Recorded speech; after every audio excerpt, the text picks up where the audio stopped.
very good morning to all of you. All of you are able to hear me well? Yeah? Yes. Okay, good. Thank you. Thank you, Mugdha, for those kind words, and thank you, Ajay, for inviting me to be a part of this wonderful event. I think coming to Pune is always like thinking innovation, right? And the topic is also like, inspiring leadership, vision, empowering, women, and everything. I think the topic is very, very amazing. And so I think I've been given about 15 minutes or 20 minutes. How much time do I have? 20 minutes. So the way I would like to do is to talk, set the context for about 10 minutes, and I would love to engage, have a dialogue with you. Please keep your questions ready, and I would definitely love to invite your questions and see if I can answer, based on my experience. I think I would like to keep it more of interaction than just monologue.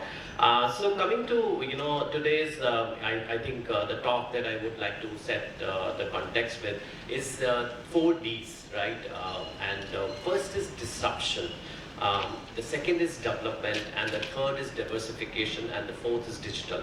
So to me, I think one can only become a leader when we are embracing with times. We keep innovating with time. Otherwise, we will not be able to create that economy that India is actually looking at. India is looking at itself being a knowledge-based economy. And we have seen that how, ITES, healthcare, and many such sectors which were not even contributing earlier to the GDP have actually outperformed. And it's, the thing is that, we've become truly like a leader for the world, not just for India.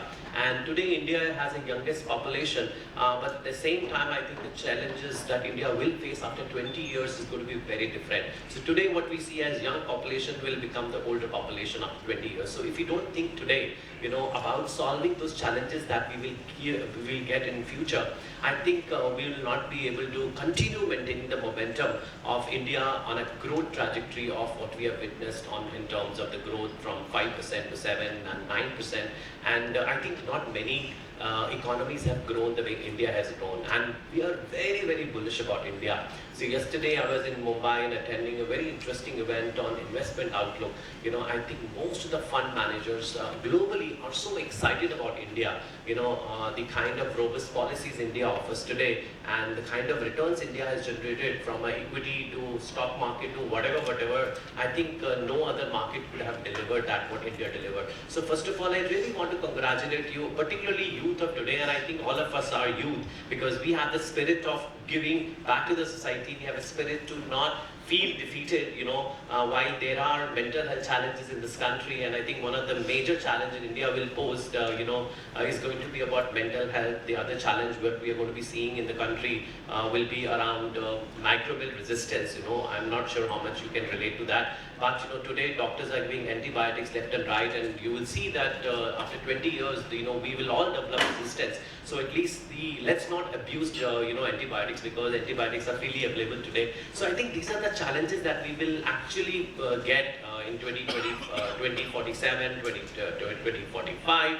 But we must address that through innovation. And I think if we were to continue becoming leader and and maintain that leadership position in our own sphere, and of course India as a country whole, I think we must address those challenges. And that is why UN has set up a wonderful goal of SDG. And today, if you look at the program, the way I think Ajay and his team has decided, I think a lot of it is about aligning to the SDG goals, right? Women empowerment, equality, the access to affordable healthcare, the access to the education.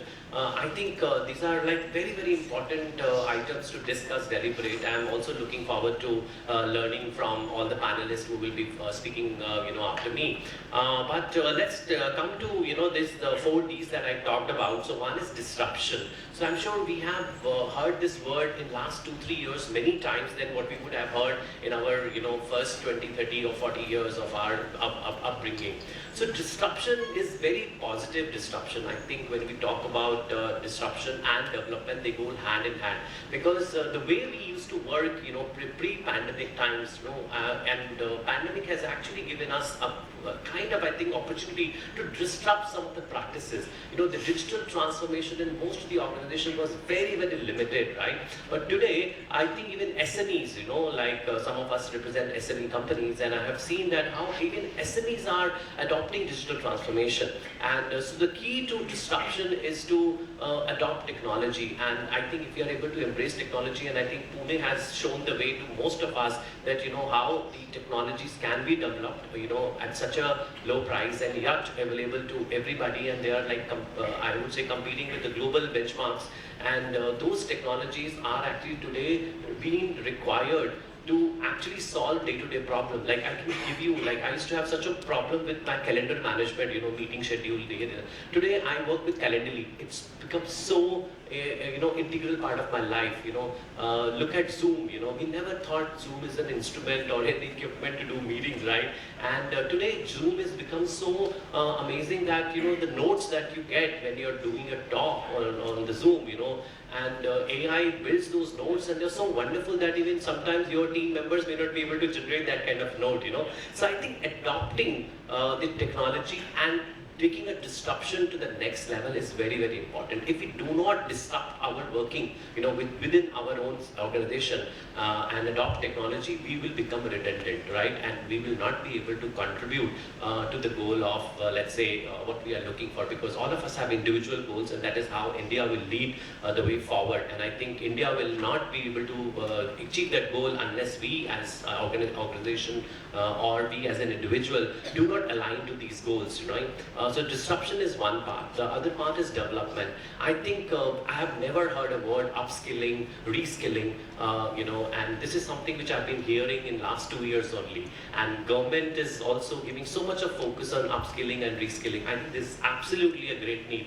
And as I was walking up to the room, and I saw that Maruti is organizing something for reskilling, upskilling, and really that is the key, because some of us have not got those skills which actually are required to solve the problem for the future generation, right? And one of my friends, who's here, digital marketing was something that most of us are so gray about it. We have no idea how to get it right. We may hire people, but we're not getting there, right? So how we are able to use the technology and actually create a developmental goal, because earlier the businesses were very hyper local, right? If you're in Delhi, you would attract customers only from Delhi. But today, nothing stops you to attract customers being you are online. So nothing stops you to attract customers from global, right? Like yoga. I don't know how much of us actually spend money on yoga, but the kind of money people spend in the US and UK on yoga is mind-blowing, right? It's like, I was astonished to see those numbers. So I think that technology has allowed us to capture, our businesses globally. And that is something which is, I would say, again, a jumpstart. And for startups, and we have seen that how startup as an asset class never existed. But today, at least 80% of my focus is actually working with startup, investing in them, working with them hand in hand and helping them to grow, right? And I think there's so much which can happen in the startup. Otherwise, 20 years back or 10 years back, if you say I have a startup, even the society will not accept you. Today, there are companies which have turned unicorn within 3 months of their incorporation, right? And so that is the kind of vision, and that's the kind of, I think, dynamic development that we have witnessed in last 3 years. And again, I would say that thanks to the educational institution, that are nurturing the talent, right?